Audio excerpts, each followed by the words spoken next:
요한복음 12장 1절에서 8절까지 있는 말씀입니다. 요한복음 12장 1절에서 8절까지.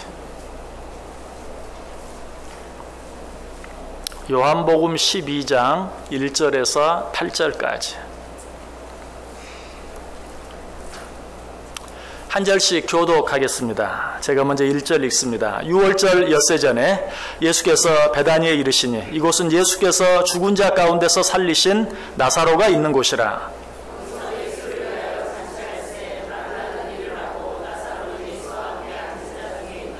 마리아는 지극히 비싼 향유 곧 순전한 나드 한 근을 가져다가 예수의 발에 붓고 자기 머리털로 그의 발을 닦으니 향유 냄새가 집에 가득하더라. 이 향유를 어찌하여 300데나리온에 팔아 가난한 자들에게 주지 아니하였느냐 하니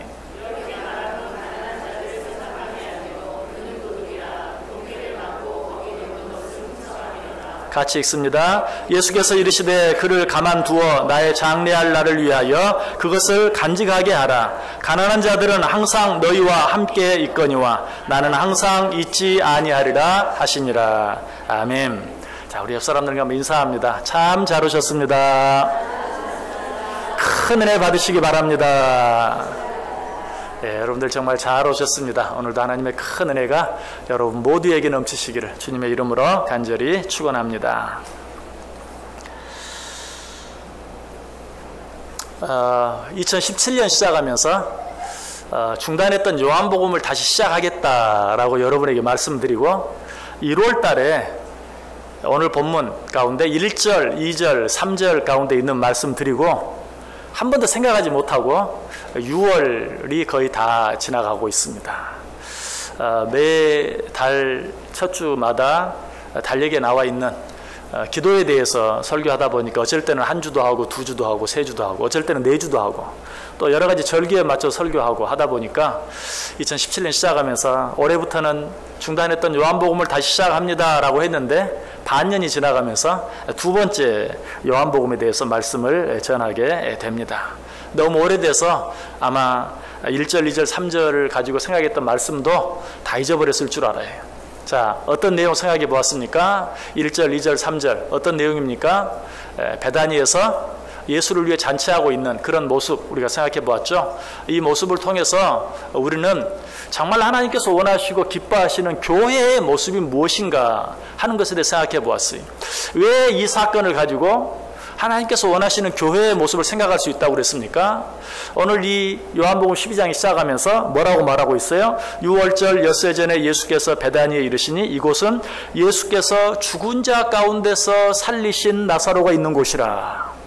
죽은 자 가운데서 살리신 나사로가 있는 베다니, 이것을 오늘 우리의 삶 속에 어떤 곳일까라고 생각해 본다면 바로 교회라고 그랬어요. 왜? 교회는 죄와 허물로 죽었다가 예수 그리스도의 은혜로 말미암아 다시 살림을 받은 새 생명을 얻은 자들이 모여 있는 곳이기 때문에 죽었다가 다시 살아난 나사로가 있는 그곳 베다니의 모습이 바로 죄와 허물로 죽었다가 다시 살아난 우리들이 모여서 예배드리는 이 교회의 모습을 우리에게 보여주고 있다. 여튼 이 모습을 통해서 우리가 생각할 수 있는 하나님께서 원하시는 하나님이 기뻐하실 만한 아름다운 교회의 모습은 무엇이라고 그랬어요? 지금 베다니에서는 어떤 일이 있다고요? 예수 그리스도를 위하여 잔치하고 있다. 진정한 교회는 예수 그리스도를 위하여 잔치하고 있어야 돼요. 뿐만 아니라 진정한 교회는 어떻습니까? 예수 그리스도를 위하여 잔치할 뿐만 아니라 예수 그리스도를 위하여 기쁜 마음으로 자원하는 마음으로 봉사할 수 있어야 돼요. 그리고 또 한 가지 정말 아름다운 교회의 모습은 무엇인가? 마리아가 그러했던 것처럼 예수 그리스도의 발 앞에 앉아 주와 함께 교제하며 그 말씀 듣기를 기뻐하는 교회, 바로 이런 교회가 진정한 교회이다. 오직 예수 그리스도만을 위하여 잔치하고 그리고 마르다처럼 기쁜 마음으로. 예전에는 마르다가 어때요? 일하다가 원망하고 불평했다고 그랬죠? 그러나 오늘 본문에서는 그렇게 하지 않아요. 그 이유가 뭐라고 그랬어요? 자기 동생 나사로가 예수 그리스도의 은혜로 말미암아 죽은 자 가운데 살아나는 은혜를 체험했어요. 그래서 이제는 사랑에 겨워 은혜에 감격하여 일하고 있어요. 거기에는 원망도 없고 불평도 없어요. 이런 마음으로 일하고 봉사하는 교회, 이런 교회가 진정한 교회다. 뿐만 아니라 마리아처럼 예수 그리스도의 발 앞에 앉아 주님과 교제하며 주의 말씀 듣기를 기뻐하는 교회가 진정으로 아름다운 교회다 하는 것 생각해 보았어요. 자, 그런데 이처럼 아름다운 교회 안에 이런 일들에, 이런 모습에 찬물을 끼얹는 사람들이 항상 있어요. 예수 그리스도를 위하여 잔치하고 예수 그리스도를 위하여 그 사랑에 겨워서 자원하는 마음으로 봉사하고 일하고 예수 그리스도의 말씀을 듣기를 기뻐하고 즐거워하는 정말 이런 아름다운 교회에 찬물을 끼얹는 자들이 있다. 오늘 본문 가운데도 그런 자가 있어요. 누구입니까? 4절과 5절을 보세요. 제자 중 하나로서 예수를 잡아줄 가룟 유다가 말하되 이 향유를 어찌하여 300데나리온에 팔아 가난한 자들에게 주지 아니하였느냐 하니. 자, 3절 말씀 방금 소개한 그 아름다운 여러 가지 일들로 인하여 향유 냄새가 온 집에 가득했다. 너무 아름다워요. 그런데 이런 분위기에 누가? 가룟 유다가 찬물을 끼얹고 있어요. 뭐라고? 이 향유를 300데나리온에 팔아 가난한 자들에게 주었으면 더 나을 뻔했다. 어쩌면 이 말씀을 들으면서 아니 그게 무슨 찬물을 끼얹는 일입니까? 지당한 말 아닙니까? 당연한 말 아닙니까? 그 비싼 향유를 예수님의 발에 붓고 허비해 버리는 것보다는 정말 비싼 값에 팔아서 가난한 사람들을 도와주고 구제하면 더 좋지 않습니까? 정말 언뜻 들으면 맞는 말 같아. 그것이 합리적이고 합당한 말 같아. 그러나 여기에서 우리가 생각해 봐야 될 것은 지금 가룟 유다는 영적인 일과 육적인 일을 구별하지 못하고 있어요. 어떤 일이 영적인 일이고 어떤 일이 육적인 일이며 어떤 일이 더 우선적인 일인가 하는 것을 구별하고 있지 못하다는 것이. 물론 우리가 영적인 일이 먼저냐 육적인 일이 먼저냐라고 물으면 대답은 간단하죠. 영적인 일이 먼저죠. 여러분 다 그렇게 대답할 것이. 그러나 어떤 일이 영적인 일이고 어떤 일이 육적인 일이냐라고 물으면 대답은 쉽지 않아요. 오늘 유다는 그 부분에 있어서 크게 잘못 생각한 것이. 유다는 눈에 보이는 일이 우선적이고 더 중요한 일이다 라고 생각했어요. 그러나 눈에 보이지 않는 일, 그런 일들은 언제라도 나중에 해도 된다라고 생각했던 것이. 그러나 마리아는 어떻습니까? 당장 눈에 보이는 어떤 일보다도 눈에 보이지 않더라도 하나님께서 원하시고 기뻐하시는 일, 지금 예수 그리스도께서 우리를 위하여 행하시려고 하는 어떤 일, 그 일이 더 중요하고 우선적이라는. 즉 마리아는 예수 그리스도께서 왜 이 세상에 오셨는가, 예수 그리스도께서 이 세상에 오신 목적이 무엇인가 하는 것을 알고 있었고 그 목적과 뜻을 생각하면서 어떤 일을 하고 있는 것을 보게 돼요. 여러분, 예수님께서 이 땅에 오신 목적이 무엇이었습니까? 배고픈 자들의 배를 배부르게 해주는 것, 이것이 예수님께서 이 땅에 오신 목적이었습니까? 아니었어요. 예수님께서는 육적인 배고픔을 해결해 주는 것이 아니라 영적인 배고픔, 영적인 기갈을 해결해 주시기 위해서 이 땅에 오셨어요. 왜 우리가 영적인 기갈을 느낍니까? 육신적으로 힘들고 어려워서 그렇습니까? 육신적으로 배가 고파서 그렇습니까? 육신적으로 가난해서 그렇습니까? 그것 때문이 아니. 왜 우리가 영적인 기갈을 느끼는가? 이것은 에덴 동산으로부터 시작됐죠. 에덴 동산에서 아담과 하와가 죄를 지음으로 말미암아 우리는 그때부터 제 아무리 좋은 것이 있어도 제 아무리 많은 것이 있어도 해결할 수 없는, 채워지지 않는 영적인 기갈이 우리 속에 있게 되었던 것이. 그래서 예수님께서는 이 영적인 기갈을 해결하기 위해서 우리의 육적인 배고픔, 우리의 육적인 가난함을 해결해 주기 위한 것이 아니라 영적인 가난함, 영적인 배고픔, 영적인 기갈을 해결해 주시기 위해서 이 땅에 오셨다. 그래서 예수님의 형제들이 예수님을 보고 뭐라고 말했습니까? 이제 내일 모레 곧 6월절입니다. 이 6월절에 저 예루살렘에 올라가서, 이 시골에 있지 말고 예루살렘에 올라가서 모든 사람들에게 당신을 나타내소서. 그래야 당신이 하고자 하는 일을 좀 더 잘할 수 있을 것입니다. 오늘날로 말하면 국회의원이 되십시오. 그래야 이 세상에 있는 사람들을 당신이 더 효과적으로 잘 도와줄 수 있을 것입니다 하는 그런 말이. 그러나 예수님이 그 형제들의 말에 따랐습니까? 아니, 따르지 않았어요. 예루살렘에 올라가지 않았어요. 자, 또 사람들이 어떻게 합니까? 오병이어의 기적을 행했을 때 사람들이 예수를 억지로 잡아 임금 삼으려 했다고 했어요. 왜 그랬습니까? 아, 정말 당신은 이 세상의 지도자가 될 만한 사람입니다. 당신 같은 사람이 임금이 되면 우리 배가 절대 고플 일이 없을 것입니다. 왜? 오병이어의 기적을 행하는 걸 보았거든요. 물고기 2마리와 보리떡 5개로 5,000명이 넘는 사람들을 먹이고도 12광주리가 남는 그런 놀라운 일을 목격했거든요. 당신이 우리의 임금이 된다면 우리의 배가 평생 골치 않을 것입니다. 우리의 임금이 되어 주십시오.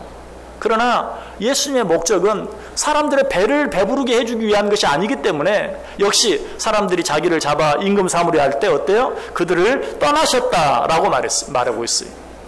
성경은 그 몸을 사람들에게 의지하지 아니하였다. 물론 방금 말씀드린 것처럼 오병이어의 기적을 통해서 예수님께서 사람들의 배를 부르게 해주신 적도 있어요. 그러나 그런 일을 행할 때마다 꼭 한마디씩 하시죠. 뭐라고? 언제까지 너희들이 이런 것만 바라고 나를 따르겠느냐. 너희들이 정말 그것을 간절히 원하고 정말 너희들이 지금 배가 고프기 때문에 내가 너희들의 그 문제를 해결해 주긴 하였지만 언제까지 너희는 이것만 보고, 실제로 오병이어의 기적을 보고 많은 사람들이 예수를 따를 때 너희들이 나를 따르는 까닭은 먹고 배부른 까닭이다 라고 책망하셨죠. 언제까지 너희들은 이런 것만 추구하면서 나를 따르겠느냐, 나를 쫓겠느냐라고 이야기하고 있는 것이, 예수님께서 이 세상에 오신 목적은 무엇이에요? 그런 육적인 배고픔이 아니라 우리의 영적인 배고픔, 영적인 기갈을 해결해 주시기 위해서. 어떻게 그걸 해결할 수 있습니까? 우리의 영적 기갈이 어디서부터 왔다고요? 죄의 문제로부터 왔다고 그랬어요. 자, 이 죄의 문제를 어떻게 해결할 수 있습니까? 오직 예수 그리스도께서 자신을 십자가에 달려 죽게 하심으로만 이 죄의 문제를 해결할 수 있었던 것이, 마리아는 이 사실을 알고 있었어요. 예수님께서 우리의 죄의 문제를 해결하시기 위해서, 우리의 모든 죄를 대신 지시고 십자가에 달려 죽어주시기 위해서 이 땅에 오셨다는 사실을 알고 있었어요. 그래서 마리아는 지금 그 일을 준비하고 있어요. 7절 보세요. 예수께서 이르시되 그를 가만두어 나의 장례할 날을 위하여 그것을 간직하게 하라. 마리아는 예수님께서 우리 죄를 대신하여 죽기 위해서 오셨다는 사실을 알고 그 일을 생각할 때 너무 마음이 아팠어요. 너무 슬펐어요. 그러나 자기 자신은 주님을 위해서 할 일이 아무것도 없다는 사실을 생각할 때 그는 고민했어요. 내가 주를 위해 무엇을 할 수 있을까? 생각해 보니까 자기가 가장 귀하게 여기는, 세상 사람들이 가장 귀하게 여기는 향후 옥합이 있었어요. 그는 그것을 아낌없이 주님을 위해서 드리기로 작정한 것이, 아마 이런 말씀을 들으면서 너무 지나친 해석이 아닙니까? 라고 생각할지도 몰라요. 그러나 오늘 본문과 똑같은 사건이 기록되고 있는 마태복음 26장에 보시면, 마태복음 26장 12절에 이 여자가 내 몸에 이 향유를 부은 것은 내 장례를 위하여 함이라 라고 분명하게 말하고 있어요. 마리아는 예수님께서 우리의 죄를 대신하여 십자가에 달려 죽기 위해 이 땅에 오셨다는 사실을 알았고, 그 죽음을 준비하고 예비하기 위하여 자기가 가진 가장 귀한 향유 옥합으로 예수 그리스도의 발에 부었다는 것이, 여러분 여기서 우리가 꼭 기억해야 될 한 가지 사실, 마리아는 이 사실을 어떻게 알았을까? 아무도 그 사실을 알지 못하는데 예수님의 제자들도 그 사실에 대해서 알지 못했어요. 아니 어떻게 보면 알고는 있었는데 믿지를 못했어요. 예수님이 우리를 위해 죽어야 한다는 사실. 마태복음 16장 21절과 22절에 보면 이때로부터 예수 그리스도께서 자기가 예루살렘에 올라가 장로들과 대제사장들과 서기관들에게 많은 고난을 받고 죽임을 당하고 제3일에 살아나야 할 것을 제자들에게 비로소 나타내시니 베드로가 예수를 붙들고 항변하여 이르되 주여 그리 마옵소서, 이 일이 결코 주께 미치지 아니하리이다. 자, 마태복음으로 보면 아까 마리아가 예수님의 발에 향유를 부은 사건이 몇 장에 나온다고요? 마태복음 26장에. 그런데 방금 읽은 말씀은 마태복음 16장이에요. 이 마태복음 16장에 예수님께서 이미 누구에게? 제자들에게 내가 너희를 위해 죽어야 하고 그리고 사흘 만에 다시 살아나야 할 것이다 라고 제자들에게 비로소 말씀하셨다. 무슨 말이에요? 처음으로 말씀하셨다는 것이. 그런데 제자들은 어때요? 그 말씀의 의미가 무엇인지 깨닫지 못했어요. 물론 처음이니까 도대체 저 말이 무슨 말일까, 뭐 예수님께서 우리를 위해 여러 가지 면에서 희생하시겠다는 말이겠지, 어떤 상징적인 말이겠지 라고 오해할 수도 있고 착각할 수도 있어요.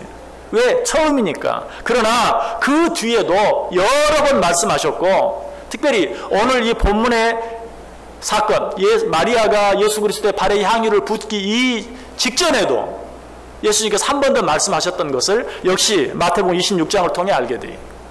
자, 마태복음 26장에 마리아가 예수 그리스도의 발에 향유를 부은 사건이 나오는데, 이 마태복음 26장이 시작하는 1절과 2절에 보면 예수께서 이 말씀을 다 마치시고 제자들에게 이르시되 너희가 아는 바와 같이 이틀이 지나면 유월절이라 인자가 십자가에 못 박히기 위하여 팔리리라. 여기 뭐라고 말합니까? 너희가 이미 아는 바와 같이. 왜? 내가 여러 번 너희들에게 말했지. 뭐라고? 내가 너희를 위해 죽어야 할 것이라고. 그래서 너희들 이 사실을 알고 있을 것이다. 너희들이 이미 아는 바와 같이 이틀이 지나면 유월절이라 인자가 십자가에 못 박히기 위하여 팔리리라. 내가 너희를 위하여 죽어야 할 것이다 라고 말씀하셨어요. 그런데도 제자들은 이 사실은 전혀 생각하지 아니하고 오직 눈앞에 보이는 육신의 일만을 생각하고 있었던 것이. 자, 오늘 요한복음 12장에서는 마치 가룟 유다 한 사람만 마리아가 하는 일을 보고 어찌하여 그 비싼 향유를 비싼 값에 팔아서 300데나리온에 팔아서 가난한 자들을 돕지 아니하고 허비하느냐. 가룟 유다 한 사람만 그렇게 말한 것처럼 요한복음 12장에 나와 있죠. 그러나 아까 읽었던 마태복음 26장에 보면 가룟 유다 한 사람뿐만이 아니에요. 예수님의 모든 제자들이 그랬던 것을 보게 돼요. 마태복음 26장 8절 9절에 제자들이 보고 분개하여 이르되 무슨 의도로 이것을 허비하느냐. 이것을 비싼 값에 팔아 가난한 자들에게 줄 수 있었겠도다. 가룟 유다 한 사람만이 아니. 우리는 가룟 유다고 했다고 하니까 역시 가룟 유다는 나쁜 놈이야. 가룟 유다 한 사람뿐만이 아니. 예수님의 모든 제자들이 다 같이, 아마 가룟 유다가 처음 그 말을 하니까 다른 제자들도 다 동의해서 이구동성으로 아마 왜 이 비싼 것을 허비하느냐 라고 마리아를 책망했을 거예요. 이처럼 지금 예수님의 제자들은 예수님의 자기들을 위해 죽어야 한다는 사실을 전혀 알지 못하고 깨닫지 못하고 있어요. 여러분, 심지어는 예수님이 돌아가신 다음에도 몰랐어요. 어떻게 그 사실을 알 수 있습니까? 엠마오로 간 두 제자, 물론 예수님이 죽었다는 사실은 알았죠. 그러나 왜 예수님이 이 세상에 오셨고 왜 예수님이 돌아가셨는지, 그리고 돌아가신 다음에 어떻게 될 것인지를 전혀 깨닫지 못하고 있어요.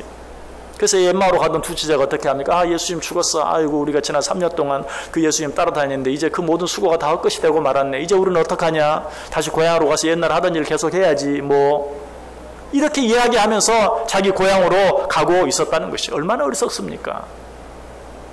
이런 자들을 향해서 예수님께서 뭐라고 말씀하십니까? 누가복음 24장 25절과 26절에 보면 이르시되 미련하고 선지자들이 말한 모든 것을 마음에 더디 믿는 자들이여 그리스도가 이런 고난을 받고 자기의 영광에 들어가야 할 것이 아니냐.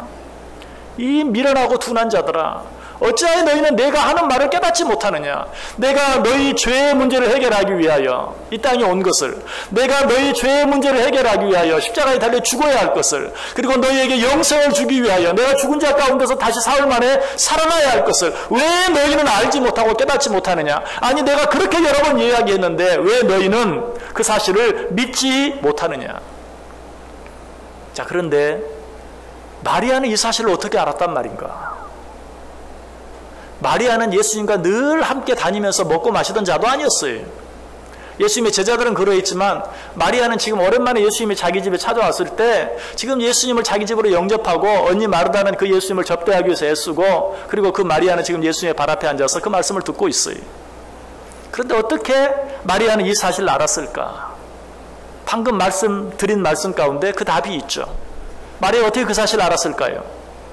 마리아는 항상 귀에 있을 때마다 예수님의 발 앞에 무릎 꿇고 앉아 그의 말씀 듣는 것을 기뻐했어요. 즐거워했어요.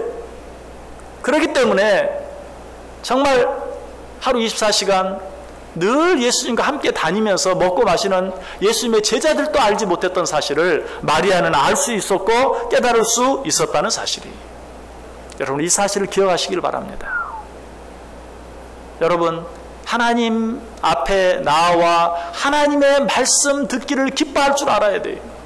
하나님께서 뭐라고 말씀하시는지, 하나님께서 뭐라고 가르쳐 주시는지, 우리를 향한 하나님의 뜻이 무엇인지, 하나님께서 가장 기뻐하시는 일이 무엇인지 우리는 하나님의 말씀을 통해서 배워야 되고, 그 배운 대로, 그 들은 대로 우리가 신앙생활하며 살아갈 수 있어야 돼요. 그것만이 온전한 신앙생활이 돼요.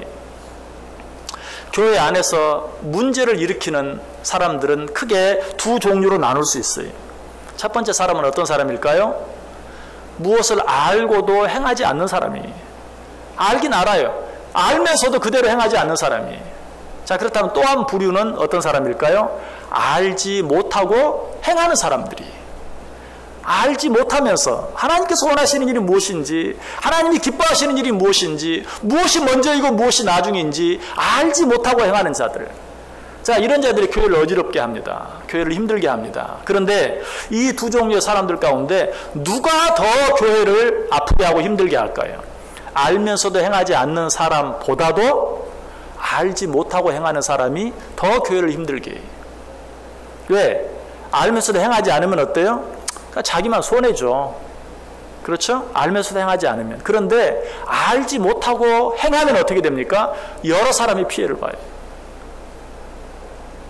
그러므로 우리는 어떻게 해야 합니까? 늘 하나님 앞에서 하나님의 말씀 듣기를 힘써야 돼요. 하나님의 말씀 배우기를 힘써야 돼요. 하나님의 뜻이 무엇인지를 분별할 수 있어야 돼요.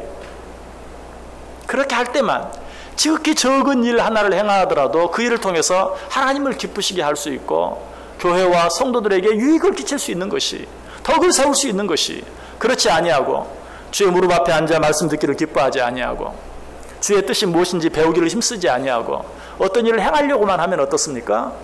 오히려 하나님의 마음을 더 아프게 하고 교회를 어지럽히고 성도들을 힘들게 하는 그런 일이 될 수 있다는 것이. 여러분, 하나님 앞에 나와서 하나님 앞에 무릎 꿇는 시간을 많이 가질 수 있기를 바랍니다. 하나님 앞에 하나님의 뜻을 묻는 기도를 늘 힘쓰고 하나님께서 우리에게 뭐라고 말씀하시는지 그의 말씀 듣기를 늘 힘쓰고 애쓸 수 있어야 돼요. 성경 가운데 오늘 본문과 같은 사건이다, 같은 사건이 아니다 라고 여러 가지 논란이 되는 누가복음 7장에 사건이 있어요. 그 사건도 오늘 본문과 똑같이 한 여인이 예수 그리스도의 발에 향유를 붓는 사건이에요. 그런데 거기에 보면 거기서는 가룟 유다나 예수님의 제자들이 아닌 한 바리새인이 그 여인을 책망하죠. 뭐라고? 죄 많은 여인이 예수 그리스도의 발에 향유를 붓고 있다. 저 여인이 얼마나 죄가 많은 줄 아느냐. 그때 예수님께서 뭐라고 말합니까? 많은 빛을 탕감받은 사람은 더 많이 사랑할 수 있지만 많은 빛을 탕감받은 사실을 깨닫지 못하는 자는 많이 사랑할 수 없다. 무슨 말이에요? 저 여인은 자기가 용서받은 죄가 얼마나 큰지 알기 때문에 지금 그 비싼 향유를 내 발에 부을 수 있지만 너처럼 죄가 없다고 생각하고 죄 용서받은 것이 적다고 생각하는 사람은 도무지 그렇게 할 수 없다. 너는 절대로 자기의 엄청난 죄가 용서받았다고 생각하는 저 여인이 하는 일을 하지 못할 것이다. 이것도 뭘 말하는 겁니까? 알지 못하고 어떤 일을 행하는 바리새인의 모습. 자기가 얼마나 큰 죄인인지, 예수님께서 자기의 죄를 용서하기 위해서 이 세상에 오셨다는 사실을 알지 못하는 자는 오히려 어때요? 예수님의 마음을 아프게 하고 그 여인의 마음을 아프게 하고 있는 그런 모습을 보게 돼요. 우리 가운데도 그런 사람들이 많이 있어요. 어떤 사람이 정말 열심히 하나님의 일을 하려고 할 때 뭐라고 말합니까? 아니, 예수를 꼭 저런 식으로만 믿어야 됩니까?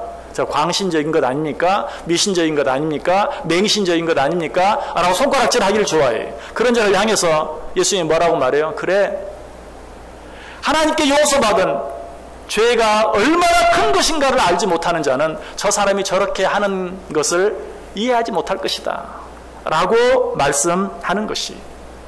오늘날 우리 교회 안에도 똑같은 싸움이 있어요. 무엇이 먼저냐, 무엇이 나중이냐.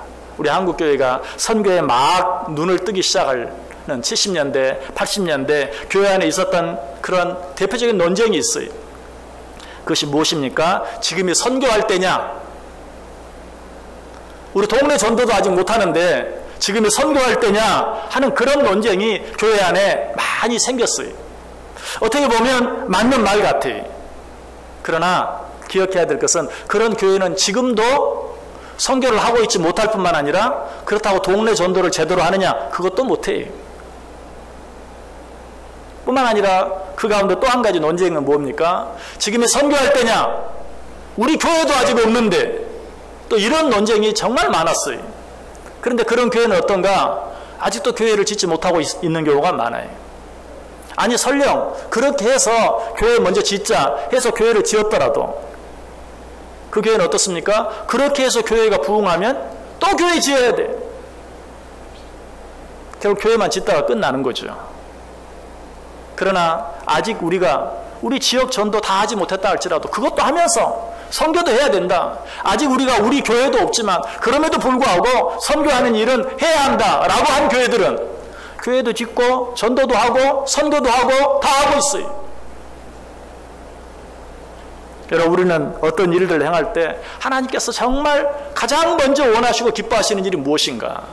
자, 역시 오늘날까지도 지금까지도 계속되고 있는 교회 안의 대표적인 논쟁 한 가지를 생각해 본다면 구제가 먼저냐 선교가 먼저냐.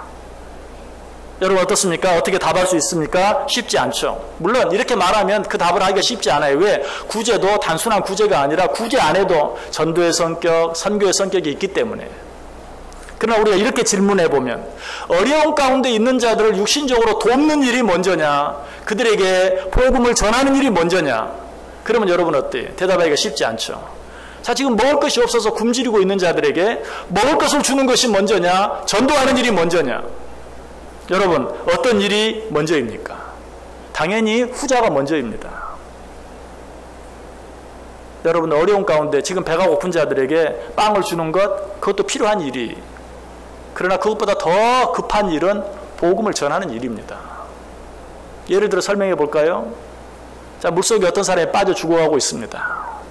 그냥 널빤지 하나에 매달려서 지금 뭐 이틀, 사흘, 나흘을 물속에 빠져 있어요. 얼마나 기진맥진하고 배가 고프겠어요.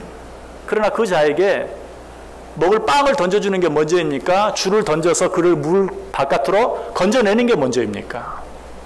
답은 너무 뻔하죠. 마찬가지. 이 세상의 일만 생각하면 지금 굶고 있는 사람에게 먹을 것을 주지 않는 것이 너무 잔인하다고 말할지 몰라요. 그러나 그것보다 더 둘 중에 한 가지밖에 할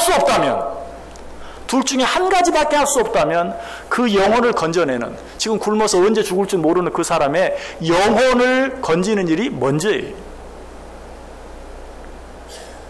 아직도 이해가 잘 되지 않으시는 분들이 많이 있죠. 그러나 우리는 이 우선순위를 분명히 알아야 돼요. 물론 아까도 말씀드렸던 것처럼 이 일을 생각하고 먹을 빵과 복음을 함께 전할 수 있어요. 그러나 저는 지금 그것을 생각하지 아니하고 극단적인 경우를 이야기하는 거예요. 먹을 빵을 주는 것과 복음을 전하는 것, 이 두 가지 가운데 한 가지밖에 할 수 없다면 무엇을 먼저 해야 하는가? 잠깐의 생명을 연장시키기 위해서 빵을 주는 것보다 그에게 영원한 생명을 주기 위하여 복음을 전하는 것이 먼저다 하는 것을 말씀드리고 있는 것이. 여러분 이 일은요 다른 사람에게만 적용할 것이 아니라 나 자신에게도 적용할 수 있어야 돼요. 자, 내 앞에 내 어떤 육신적인 어떤 문제를 해결하기 위해 지금 당장 해야 될 어떤 중요한 일이 있어요. 그 일과 더불어서 내 영혼을 위한 어떤 일이 있어요. 가장 쉬운 예를 들어본다면 오늘 주일이 여러분 예배하기 위해서 이 자리에 나왔어요. 그러나 다 할 일 없어 이 자리에 나오진 않았을 거예요. 오늘 해야 될 여러 가지 많은 일들이 있을 수 있어요. 인간적으로 굉장히 중요한 일. 내가 정말 가까이 하고 사랑하고 아끼는 어떤 사람의 어떤 잔치나 결혼식이나 무슨 일이 있을 수 있어요. 그 일도 굉장히 중요해요. 내가 그 사람에게 받은 은혜와 사랑이 너무 커요. 그 사람 자신이 그 사람의 자녀가 결혼하는 그 일을 내가 무시할 수 없어요. 어쩌면 내가 육적으로 받은 그 은혜, 사랑, 축복 그것을 갖기 위해서 그 사람의 결혼식에 참여하는 일이 정말 중요할 수 있어요. 그럼에도 불구하고 이 자리에 나와 있는 이유가 무엇입니까? 그 일보다 영적인 일이 더 중요하다는 사실을 깨달았기 때문에 우리는 매사에 우리의 삶을 그렇게 살아야 돼요. 오늘 가론유다는 그 사실을 깨닫지 못했어요. 그래서 그저 눈에 보이는 일만 생각하고 그것이 중요하다고 생각하고 그 일을 행하지 아니하는 아직도 시간이 있는 것 같고 아직도 멀리 있는 것처럼 느껴지는 일을 하고 있는 아니 그 사실 자체를 깨닫지도 못하고 그 일을 행하고 있는 마리아를 책망하고 있는 것이. 여러분 또 어떤 사람은 이렇게 이야기합니다. 기도하고 말씀을 들을 때 앉아서 기도만 하고 앉아서 말씀만 들을 것이 아니라 나가서 구제하고 나가서 일합시다. 참 맞는 말이죠. 참 맞는 말이죠. 그러나 기도하지 아니하고 말씀도 듣지 아니하고 어떤 일을 하려고 한다면 차라리 가만히 앉아있는 게 나아요. 기도도 하지 아니하고 말씀도 듣지 아니하고 어떤 일을 하는 것보다는 앉아서 기도만 하고 말씀만 듣는 게 더 나아요. 이걸 알아야 돼. 오해는 하지 마세요.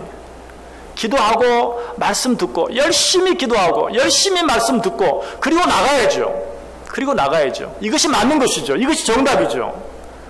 그러나 열심히 기도하지 못하고 열심히 말씀 듣지 못하고 말씀 읽지 못하고 그럴 바에는 앉아서 기도만 하고 말씀만 듣는 것이 차라리 낫다는 말이에요. 왜? 알고 행치 않는 것보다 알지 못하고 행하는 것이 더 무섭기 때문에 그러해요. 여러분, 이러한 교회와 성도들을 향해서 오늘 예수님께서 뭐라고 말씀하십니까? 8절 말씀 보세요. 가난한 자들은 항상 너희와 함께 있거니와 나는 항상 있지 아니하리라. 영적인 일을 위해서, 영혼의 생명을 구원하는 일을 위해서 너희가 해야 할 일, 물론 가난한 자들도 항상 있지 아니하죠. 뭐 언젠가는 뭐 사라질 수 있어요. 그러나 그 일보다도 영적인 일, 여러분, 예수 그리스도를 알지 못하고 죽어가는 자들, 그들에게 뭐 오늘 아니면 내일 아니면 모레 또 그들의 생명을 구원할 그런 기회가 있을 것이라고 생각하지만 그 기회가 우리 가운데 내가 생각하는 것처럼 내일이나 모레 또 찾아올 수 있을지 없을지 아무도 알지 못해요. 그러므로 그 일을 먼저 행하는 것이 맞다. 고린도후서 6장 2절의 말에 이르시되 내가 은혜 베풀 때에 너에게 듣고 구원의 날에 너를 도왔다 하셨으니 보라 지금은 은혜 받을 만한 때요 지금은 구원의 날이로다. 여러분, 성경은 또 그렇게 말합니다. 다른 사람들에게 착한 일을 행하고 선한 일을 행하는 것에 대해서는 이렇게 말해요. 기회 있는 대로 많은 사람들에게 착한 일을 행하라. 기회 있는 대로. 그러나 전도에 대해서는 뭐라고 말합니까? 때를 얻든지 못 얻든지 항상 주의 복음을 전하라. 선한 일은 어때요? 기회 있는 대로 행하라. 그러나 복음 전하는 일은 어때요? 기회가 있든지 없든지 때를 얻든지 못 얻든지 항상 너희는 주의 복음을 증거하라 라고 이야기하고 있어요. 오늘 말씀이 여러분들이 얼마나 납득을 하고 얼마나 이해가 되었는지 모르겠어요. 그러나 저는 이렇게 오늘 말씀을 마치고 싶습니다. 여러분, 교회는 합리와 논리에 의해서, 교회는 이성에 의해서, 지식에 의해서, 경험에 의해서 진행되는 곳이 아니에요. 교회는 무엇에 의해서? 오직 하나님의 뜻에 의해서, 오직 하나님의 말씀에 의해서 진행되는 곳이 교회예요. 합리, 논리, 이성, 지식 이런 것들은 다 세상이 바뀌면서 바뀌고 변하는 것이, 유행만 바뀌고 변하는 게 아니, 논리와 합리도 이성과 지식도 다 세상이 바뀌면서 함께 변해. 그런 것들에 따라가는 것이 교회가 아니에요. 교회는 오직 하나님의 뜻과 하나님의 말씀에 의해서 일하는 것이다. 교회는 오직 하나님의 뜻에 의해서 하나님의 말씀에 따라서 진행되어지는 곳이다 하는 것을 오늘 우리에게 말씀해 주고 있어요. 여러분, 어떻게 신앙생활하고 있습니까? 여러분의 이성으로, 여러분의 지식으로, 세상의 논리와 합리로, 아니 세상의 도덕과 윤리로만 신앙생활하고 있습니까? 아니, 그것보다 더 우선적이고 더 초월적인 하나님의 뜻, 하나님의 말씀이 있어요. 우리는 항상 그것을 생각해야 되고 그 뜻이 무엇인지 분별하기 위하여 날마다 하나님 앞에 무릎 꿇기를 힘써야 하고 날마다 하나님 앞에 나와 말씀 듣고 배우기를 힘써야 돼요. 그래야 할 때만 오늘 마리아처럼 예수 그리스도의 발에 향유 옥합을 부으면서 온 집에 향유 냄새가 가득 풍길 수 있는 아름다운 교회를 만들어갈 수 있다는 것이, 부디 이를 통해서 우리가 이 세상의 삶을 마치고 하나님 앞에 섰을 때 네가 정말 잘했다라고 칭찬받을 수 있는, 오히려 가룟 유다처럼 제자들처럼 바리새인들처럼 책망을 받는 것이 아니라 마리아처럼 네가 좋은 일을 택하였다, 네 이름이 평생토록 영원토록 모든 사람들에게 기념되게 될 것이다 라고 칭찬받을 수 있는 저와 여러분 되어주고 우리 교회 되어줄 수 있기를 주님의 이름으로 간절히 축원합니다. 기도하겠습니다. 사랑과 은혜가 충만하신 하나님 감사합니다. 오늘도 말씀해 주시니 감사합니다. 우리의 신앙생활이 우리 교회의 모습이 어떠해야 할지 말씀해 주시니 감사합니다. 세상의 논리와 합리와 이성과 지식과 경험으로 신앙생활 할 것이 아니라 오직 하나님의 뜻을 구하고 오직 하나님의 말씀을 들음으로 오직 하나님의 뜻을 위하여 오직 하나님의 말씀대로 신앙생활하고 그렇게 이 교회가 이루어져 나아갈 수 있도록 축복해 주옵소서. 예수님의 이름으로 기도드리옵나이다. 아멘.